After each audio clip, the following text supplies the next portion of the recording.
Okay, I live at 166 2nd Avenue North.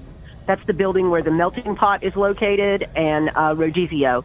And the RV was parked right outside of our window. We're on the 3rd floor, and the RV was directly across the street from our apartment. Okay, so now let's go to what you told me and what I know authorities are looking into as well. It was around 5 or 5:30 this morning that you were awakened, and walk me through it, to the sound of gunshots initially? Exactly. Between 5 and 5:30 a.m., we heard very loud gunshots, repetitive, like 5 to 6 shots. I'm not sure, but very loud, and that woke us up. But we only heard it for a minute, and we just thought maybe, you don't know. You live downtown, you hear things. We've been living there for 15 years. Well, about 5 minutes later, we heard it again. And then I realized, and it was in the same place right outside of our window, basically on the street. So I called 911 for the first time at 5:32 this morning was my 911 call to say that I had heard gunshots. Well, then I went downstairs. We have a 2-level apartment, and I looked out the shades of my window, which I was a little bit afraid to raise because of the gunshots were so close. And I saw an RV directly out front across the street. And I began to hear a broadcast from, like a recording coming from the RV. And it was saying, this vehicle has a bomb. If you can hear this message, you need to evacuate. And all that was happening, and it was still, that went on for about 30 minutes. But then the RV message changed and said, you have 15 minutes to evacuate.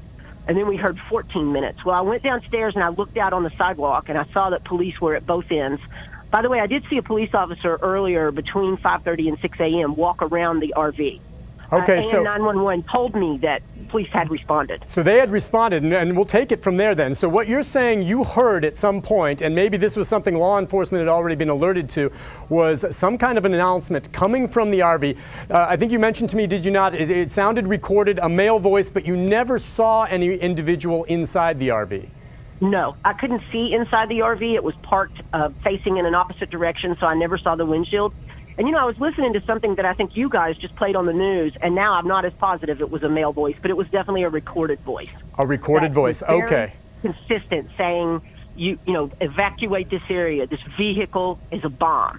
It has a bomb. And then it started the countdown, and the last count we heard was 8 minutes, and we were in our cars driving across the river. But then it didn't go off until sometime after that. Okay, so do you think you made it across, you went over to Nissan Stadium, maybe in the parking area there, the countdown? And watched our building, and we were looking right at our building, and we knew, we couldn't hear the countdown at that point, but we knew from the time that we left, 20 minutes had passed, and there hadn't been an explosion, so we started driving back. We came back across KVD Bridge, and we're going to turn down 2nd Avenue. In fact, we made it almost down, we were on 2nd Avenue. Headed towards Broadway, but not quite to Broadway, and that's when we saw the explosion. So at that point, you thought, hey, this may have been some type of hoax, and then, boom, it went off. Yeah, we thought it was over, and then it happened, and then we just pulled over, and of course, by that time, everything was blocked off. And wow. Do you know, by the way, we're in a hotel now. Just to ask you this, do you know, were there other residents in the building, to your knowledge, that got out safely, perhaps, or?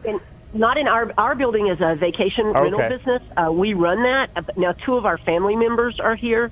We have, and we got them out with us. They were in separate apartments, but they came with us. So the only 4 people in our building got out. Had you not gotten out, do you think you would have been harmed? Oh, definitely. You all been showing it on here. We're the building straight across from the explosion. The whole front of our building is blown up. So you might have been killed. You might have been killed if not for that warning. Yes, if not for the warning. If that person had just detonated that bomb with no warning and no gunshots, we would have been either very seriously injured or killed. Let me ask you this, too.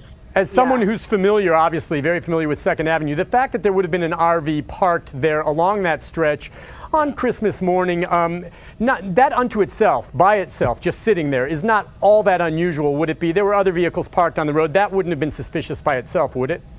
No, it wouldn't have, and especially because it's the holidays and people know that parking's not being enforced. I would have assumed that was some family visiting somebody, and they just parked their RV there. So it's your belief then that the early response from law enforcement, and obviously how you were able to get out of there, is because of combination, the gunshots, which really right now we can't really explain what those were all about, and then the warning from the vehicle. Exactly. Yeah, the gunshots, and I mentioned this before, and I'm not sure of this, but the gunshots were so loud, there is a possibility. We've wondered now if they weren't a recording that came from the vehicle as well. Interesting. We don't know that, but as we've reflected back on it, because we heard it 3 times, it was exactly the same. You know, we wonder now if we weren't listening to a recording, but we don't know. But the gunshots definitely is what woke us up. And then, because the recording, I don't think would have been loud enough to wake us up if we hadn't